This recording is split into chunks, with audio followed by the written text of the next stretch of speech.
Hello student, स्वागत है आपका। जय हिंद, वंदे मातरम। आज हम लोग हल करेंगे लघु उत्तरी प्रश्न जो आपके परीक्षा में 4 नंबर का आता है और बहुत ही महत्वपूर्ण है। देखिए कितने बार आया है, 2016, 18, 13, 2014, यानी 1, 2, 3, 4, 5 बार आया है, जो कि आपके परीक्षा के लिए बहुत ही महत्वपूर्ण है। तो आप अपनी कॉपी और पेन लेकर तैयार हो जाएं इसको लिखने के लिए, जो मैं बताऊं इसमें मेन। चलिए, पहला क्वेश्चन कह रहा है मिश्र धातु किसे कहते हैं। कोई एक उदाहरण देना है। अथर्व बता रहा है मिश्र धातु क्या है। कॉपर की एक महत्वपूर्ण मिश्र धातु का नाम, संघटन, उपयोग बताइए। फिर दूसरा अथवा बता रहा मिश्र धातु से आप क्या समझते हैं। धातु व उसकी मिश्र धातु के गुणों के प्रमुख मित्रता क्या है। पीतल का संघटन भी लिखिए क्या होता है। फिर देखिए उसी में अगला पूछा गया आपसे क्वेश्चन, मिश्र धातु क्या है। किन्हीं दो मिश्र धातुओं के संघटन एवं उपयोग लिखिए। फिर अगला अथवा पूछा गया है मिश्र धातु क्या है, वर्णन करें। कॉपर की दो प्रमुख मिश्र धातुओं के नाम, संघटन तथा उपयोग लिखिए। ठीक है, आपसे ये बार बार पूछा गया मिश्र धातु क्या है, तो बहुत ही इंपॉर्टेंट टॉपिक आपका। ठीक है, इंपॉर्टेंट टॉपिक है आपका ये, और इसे आप तैयार कर लें।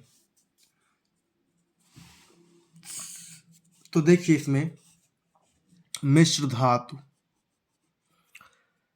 जब दो या दो से अधिक धातुओं को एक निश्चित अनुपात में मिलाकर पिघलाया जाता है, तो ये धातुएं परस्पर मिलकर या मिल जाती हैं और एक समांग या एक समान मिश्रण बनाती हैं। ऐसे मिश्रण को मिश्र धातु कहते हैं। अब देखिए उदाहरण लिखेंगे आप, उदाहरण यहां से लिखेंगे। ठीक है, मिश्र धातु पीतल होता है जिसमें 2 भाग तांबा और 1 भाग जस्ता होता है। ठीक है, तांबा व जस्ता की अपेक्षा अधिक कड़ी होती है। मिश्र धातु बनाते समय यदि विभिन्न धातुओं को धीरे धीरे गर्म किया जाए तो, ठीक है, आगे पेंच पलटते हैं।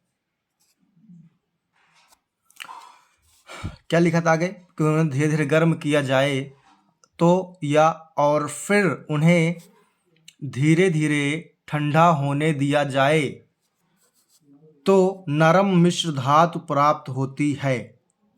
नरम मिश्र धातु प्राप्त होती है।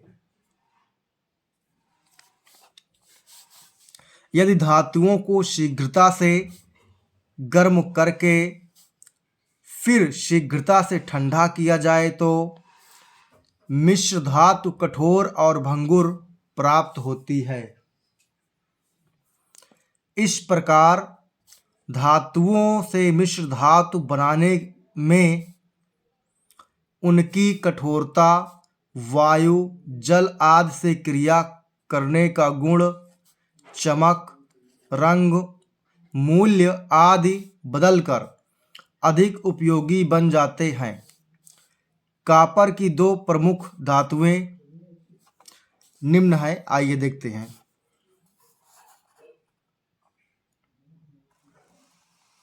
और इनका देखिए ये मिश्र धातु है आपके, इधर वाले एलॉय, इसमें संघटन है, इसमें क्या क्या मिला होता है, और इधर क्या है आपका उपयोग। ठीक है, तो देखिए पहला है पीतल। क्या बच्चों, पीतल है पहला। इसमें देखिए क्या मिला होता है, कॉपर मिला होता है और जिंक मिला होता है। कॉपर 70% होता है, जिंक 30% होता है। कॉपर जो है, कॉपर का उपयोग पूछा है। ठीक है, तार बनाने में, मशीनों के पुर्जे बनाने में। ठीक है, फिर देखिए जर्मन सिल्वर दूसरा है। इसमें भी कापर और जिंक है। कापर 50% है, जिंक 35% है और निकिल आपका 15% है। ठीक है, तो कापर देखिए यहाँ मशीन के पुर्जे, तार और यहाँ पास क्या बताया, बर्तन, मूर्तियां, आभूषण बनाने में किया जाता है। ठीक है, एक और एग्जांपल देख लीजिए बस, क्योंकि 2 पूछा है 3 कर लेते हैं हम लोग। तीसरा है कांसा, जिसे इंग्लिश में बोलते हैं ब्रॉन्ज। कापर 88% है, टिन 12% है। इनमें उपयोग क्या है, धातुवी मूर्तियां, धातु की मूर्तियां बनाने में, बर्तन बनाने में और सिक्का बनाने में किया जाता है। ठीक है, ये आपका हो गया कंप्लीट। आइए अब नेक्स्ट टॉपिक देखते हैं क्या है।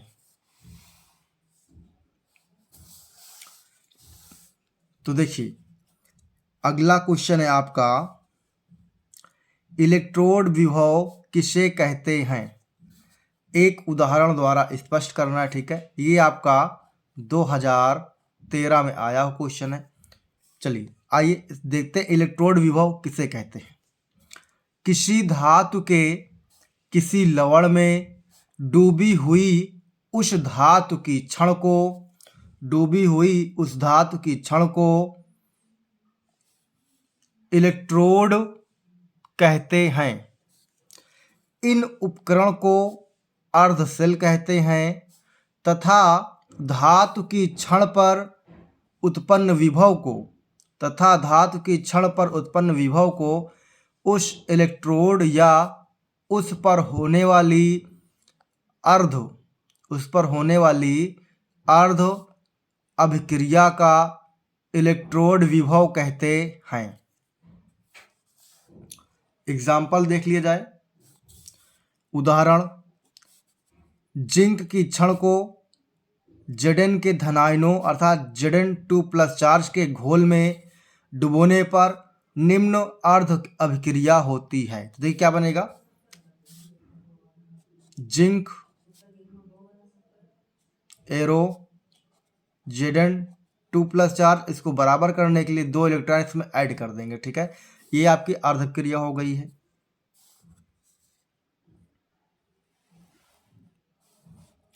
और देखिए, जिंक की छड़ पर उपस्थित Zn के कुछ परमाणु Zn2+ चार्ज बचाते हैं, मतलब बनाते हैं। Zn2+ चार्ज विलयन में चले जाते हैं तथा इलेक्ट्रोड छड़ पर रह जाते हैं, मतलब इलेक्ट्रॉन छड़ पर रह जाते हैं। अतः जिंक की छड़ पर ऋण आवेश आ जाता है और Zn2+ चार्ज के घोल पर धन आवेश आ जाता है और इस प्रकार क्षण विद्युत विभव तथा विलयन पर धन विद्युत विभव उत्पन्न हो जाता है। ठीक है,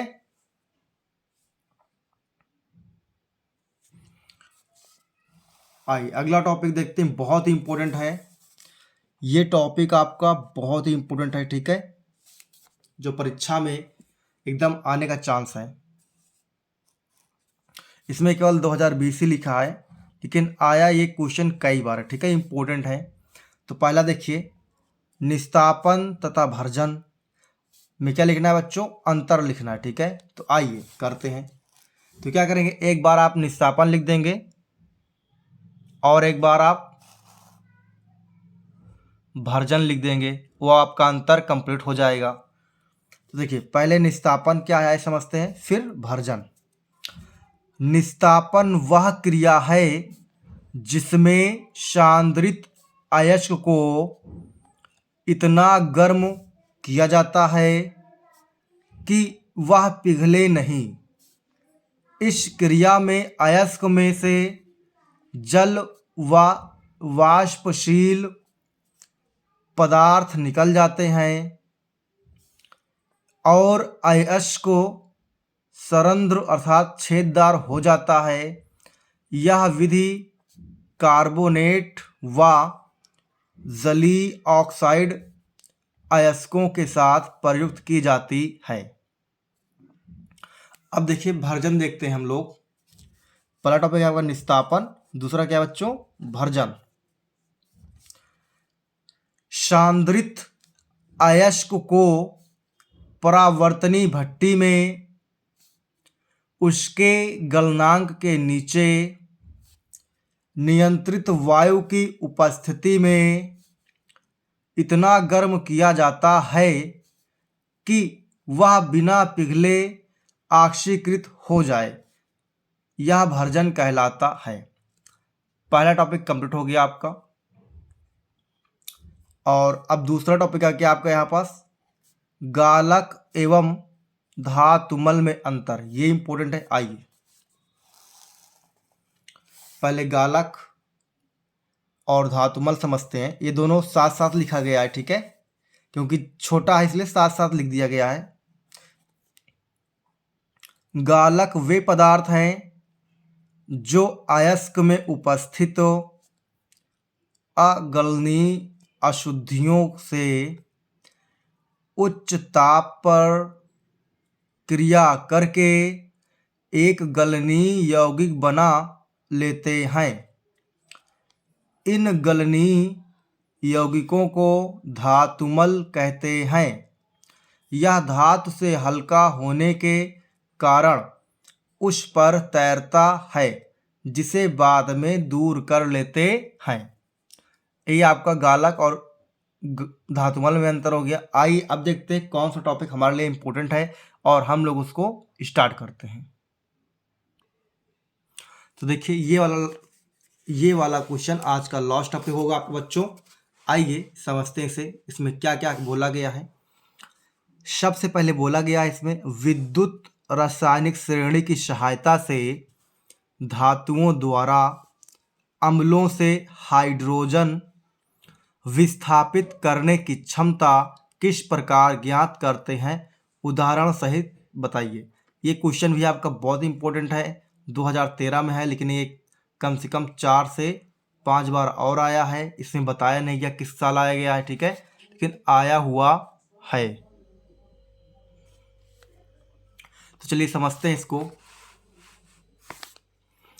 विद्युत रासायनिक श्रेणी की सहायता से धातुओं द्वारा अम्लों से विस्थापित करने की क्षमता तत्व से हाइड्रोजन की स्थिति देखकर करते हैं, ठीक है।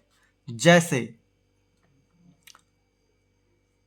विद्युत रासायनिक श्रेणी में मैग्नीशियम व जिंक हाइड्रोजन से ऊपर स्थित है तथा कॉपर व सिल्वर हाइड्रोजन से नीचे स्थित है।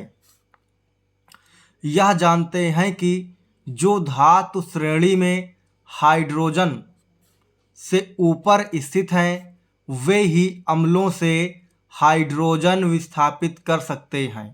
चूँकि जिंक व मैग्नीशियम इस श्रेणी में हाइड्रोजन से ऊपर स्थित हैं